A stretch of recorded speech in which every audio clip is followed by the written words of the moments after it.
I wanted to talk about this topic because it's central to a lot of the conversations that I've had with athletes in the past.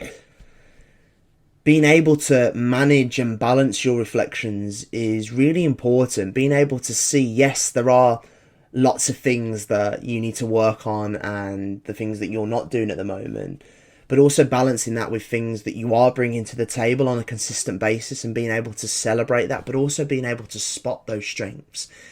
That then brings us into this term that we'll go on using, which is useful. That's what you want from a reflection. You want it to be useful. And then the second part here is something that we can all develop, in the fact that we tend to be a lot kinder to other people and more aware of their shortcomings and more supportive than we are to ourselves. So I'm really excited and really looking forward to hopefully showing you how to balance your reflections, but also to develop some compassion in that as well. Before we continue to move on, there are just a few questions here, and approach this in a reflective way like you would do after an event. You know, when reflecting, are you quick to highlight your flaws and your weaknesses? Do you spend more time focusing on what you didn't do as opposed to what you did? Are your reflections useful? Do you think we are kinder to others than we are to ourselves? And do you tend to forgive others more than you forgive yourself? Just sit with those questions, maybe answer them externally, write them down on a piece of paper, or answer them internally. This just gives us a nice baseline, a nice foundation to be able to say, right, why am I reflecting? Am I ensuring that my reflections are useful? And how am I moving towards this idea of being kinder to myself? This is a good question to answer, because when you get a sense of why you're reflecting, then it gives us a sense of, right, this is what I want to get out of it. And the definition here is the ability to reflect on one's actions, so to engage in a process of continuous learning. And I think this was a nice one here, where we actually sort of see the difference between, reflection is that process of knowing, which is different to the knowledge. So knowledge represents that what, so what is the skill? And reflection is the process here of knowing. So this is, how can I apply this skill? How can I deliver this? So let's say, for example, you're working on your passing. That is the knowledge part. You know how to make the pass, but using effective reflection is going to give you the ability of knowing, which is, I can work on my passing in a range of different ways. I've got short range passing, long range passing, skill level passing, and working on how to build that into your development. And, reflection is a key part to this. Maybe to further your awareness and understanding of this, I use what's called the usefulness scale. Especially if we know now that reflection is going to help us, engage in continuous learning. And that word continuous, which means that, what we're trying to do is move from knowledge to knowing, that I know the skill, now can I deliver it? Can I apply it? And reflection really helps us get to that. And, we've got useless and useful at either ends of the scale here. So, for example, when reflecting, and I've heard this from athletes, that was awful today. And, I question them and I say, right, where would that sit on a usefulness scale as a reflection? And we can see here that it sits on the useless scale. It doesn't really give you anything. If anything, it's a statement. It's a full stop, basically, to say that everything, within my game was really bad today, or awful. Whereas even subtly now moving towards the useful, we can see here that I didn't play that great today. My left hand or my passing accuracy was lower than it usually is. That's what I can work on in training. Notice here how you can still approach, a useful reflection still has honesty. It still has that, things weren't great today. They weren't always, fantastic and sunshine and rainbows, so to speak. But there's a level here of understanding. There's a level, right, that actually this isn't fixed. That's how it is at the moment, but this is how I can move it forward. This is what I can work on, being given the chance. And then we start to actually, right, actually you've highlighted and pinpointed a specific part of your performance and skill that you can work on, rather than just saying a statement like everything was awful today. And I've got a little challenge for you here, and see if you can highlight the things that you did do within your reflections, because it's very easy to get drawn into the things that you don't do and the things that you need to work on. That side comes to us very easy. The other side here, which is the things that you actually bring to the table, less likely. And again, linking this into another of the area of character strengths, this is exactly the same here. So you might want to jump on that and have a little look at that presentation as well, because this links in with this. Developing compassion is a really useful skill here. We are not perfect individuals. We are going to make mistakes. Let's look at, the elite level versions of players in your sport. Do they make mistakes? Absolutely.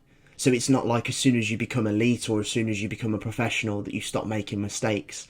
Therefore, it's really important to be able to approach situations with this compassion. And compassion, essentially, 3 key words here are accepting, supportive and non-judgmental attitude towards yourself and your perceived shortcomings, your mistakes, your imperfections and your limitations as well. And this is not to say that you need to forget about them, that you always need to be positive. Actually, this is, a level of ownership and accountability that they are there, but that actually there was no deliberate intention to go into that event with these imperfections and limitations. And that gives you the space to be able to see them for what they are rather than judging them as good or bad, actually just allowing them to be there. And compassion here, we can see from the research that has enhanced our ability to manage stress, but it's also really important in self-evaluation through, developing compassion. But it's also really relevant during times of difficulty, so let's say if we're failing, quite often we're going through a bad run of form, this can be the thing that really sort of keeps us together and actually helps you understand that, we're not perfect individuals. If anything, that word perfect does not exist. And compassion is really important to be able to approach different situations with that. There are a few things that you can work on to continuously develop and move towards this idea of compassion and being kinder to ourselves.